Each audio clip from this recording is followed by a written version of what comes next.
ప్రియ సహోదరి సహోదరులందరికీ నా హృదయపూర్వక వందనాలు. యేసుక్రీస్తు నామానికి మహిమ ఘనత ప్రభావంలో కలుగునుగాక. మరొక్కసారి మనందరం కలిసి దేవుని స్తుతించుకున్నట్టుకు దేవుడు అవకాశం ఇచ్చినందుకు వేలాది వందనాలు చెల్లిస్తున్నాను. ప్రియ బిడ్డలారా, దేవుని బిడ్డలారా, మీకందరికీ దేవుడు ఈరోజు ఏ సందేశాన్ని ఇవ్వాలనుకుంటున్నానంటే నా ద్వారా కీర్తనల గ్రంథము 37వ అధ్యాయము 4వ వచనంలో ఏముందంటే, యెహోవాను బట్టి ఆనందించుము, ఆయన నీ హృదయ వాంఛలను తీర్చును.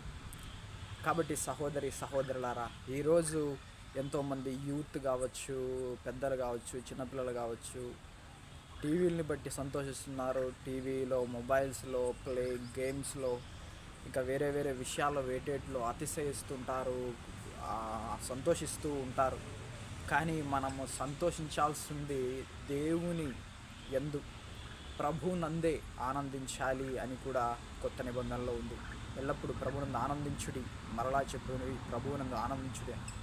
యెహోవాను బట్టి సంతోషించు, ఆయన్ని హృదయ వాంఛలను తీర్చును. ఇక్కడ సంతోషించడం వల్ల ఏంటయ్యా లాభము అంటే, సంతోషించడం అంటే దేవునిలో ఎప్పుడు వాక్య ధ్యానంలోనూ, సంగీతంలోను, దేవుని స్తుతించుటలో సంతోషించవచ్చు. ఇలా కేటగిరీస్, దేవుని వాక్యాన్ని చదువుతూ సంతోషించవచ్చు, పాటలు స్తుతిస్తూ సంతోషించవచ్చు. అలా ఎన్నో బైబిల్ క్విజ్లు కావచ్చు, బైబిల్లోని బైబిల్ని సంబంధించిన వీడియోస్, బైబిల్ సంబంధించిన ప్రతి దైవికమైన సంబంధించిన ప్రతి విషయాన్ని బట్టి మనం సంతోషించవచ్చు. వాటిని బట్టి సంతోషిస్తే మనకు లాభం ఏమిటంటే, మన హృదయ వాంఛలు ఏవైతే ఉన్నాయో అవి తీర్చబడతాయి.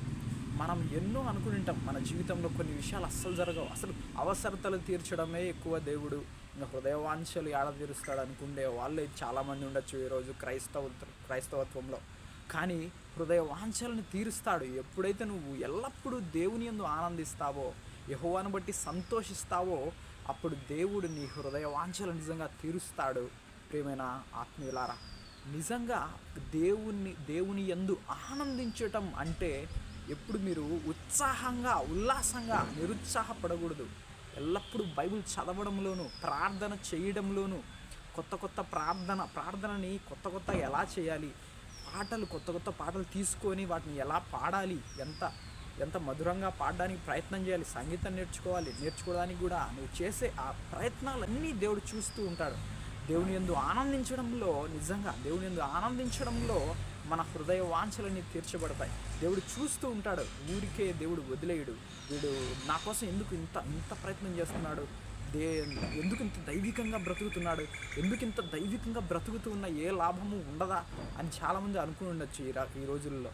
నిజంగా దైవికంగా బ్రతకడంలో, నిజంగా దైవికంగా ఎక్కువగా సంతోషించడంలో మన హృదయ వాంఛలు అనేవి తీర్చబడతాయి. ఖచ్చితంగా ఏదో ఒక రోజు, అవును, ప్రభువుకి నేను ఇది ఇచ్చాను, ప్రభువుకి ఇంత సమయాన్ని నేను ఇచ్చాను కాబట్టి దేవుడు నాకు ఈరోజు ఎంతో సమయాన్ని ఇచ్చాడు, ప్రభు నా యవ్వనమంతా దేవునికే అర్పితం చేశాను కాబట్టి యవ్వన బలం ఇప్పటికీ చాలామంది ముసలి వాళ్ళలో యవ్వన బలం అలానే ఉంటుందండి.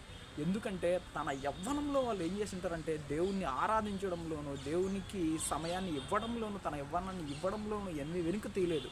కాబట్టి వాళ్ళు ఎంతో యవ్వనంగా బ్రతికి ఉన్నారు. ఈరోజు నేను కూడా ఎంతో సమయాన్ని దేవునికి ఇచ్చేవాడిని కాబట్టి ఈరోజు ఎంతో సమయం నాకు దేవుడు ఇస్తున్నాడు. ఇలా ఎన్నో సాక్ష్యాలు ఉన్నాయి. మీరు కొంచెం యూత్ అంటే మీరు దేవునికి ఇంకా ఎక్కువ సమయాన్ని ఇస్తూ ఉంటే దేవుడు నీకు అద్భుతాలు చేసే పరిచర్య కూడా ఇస్తాడు, స్వస్థతలు చేసే పరిచర్య ఇస్తాడు. ఇంకా దేవునిలో ఆనందించడం, నీతిలో ఆనందించడం, సంతోషించడంలో నీ హృదయ వాంఛలు ఏవైతే ఉన్నాయో, ఒకవేళ పెద్ద బిల్డింగ్ కట్టుకోవాలనుకున్నావా, పెద్ద ఇల్లు కట్టుకోవాలనుకున్నావా, నీ హృదయ వాంఛ తీర్చబడుతుంది బిడ్డ. ఎందుకంటే దేవునిలో నువ్వు ఆనందిస్తున్నావు కాబట్టి నీ హృదయ వాంఛ తీర్చబడుతుంది. నువ్వు కారు కొనాలనుకుంటున్నావా, ఖచ్చితంగా నువ్వు దేవునిలో ఆనందిస్తున్న వ్యక్తివి అయితే ఖచ్చితంగా నీకు కారు ఖచ్చితంగా దేవుడు ఇస్తాడు. అలాగనే ఈరోజు ఇల్లు లేకపోతే, ఇల్లు ఉంటే ఎంతో బాగుండే, నిజంగా నా హృదయ వాంఛ ఇల్లు ఉండాలి, ఒక పెద్ద చర్చి కట్టాలి, ఒక దైవికమైన ఎంతగానో ఆలోచిస్తూ ఉండొచ్చు. కానీ దేవుడు ఖచ్చితంగా తగిన సమయంలో నీ హృదయ వాంఛలన్నిటినీ తీర్చి నీకు సంతోషాన్ని, ఆనందాన్ని ఖచ్చితంగా కలిగిస్తాడు. నీ పెళ్ళి అనుకున్నావా, వివాహం అనుకున్నావా, ఆ విషయంలో కూడా గొప్ప కార్యం చేస్తాడు. వివాహ విషయంలో కావచ్చు, ఇల్లు, కారు, అప్పులు, డబ్బులు, ఏ విషయాలైనా నీ హృదయ వాంఛ ఏదైనా అది తీరుస్తాడు. నువ్వు యెహోవాను బట్టి ఆనందిస్తున్న వ్యక్తివి అయితే. దేవునికి స్తోత్రం కలుగును గాక.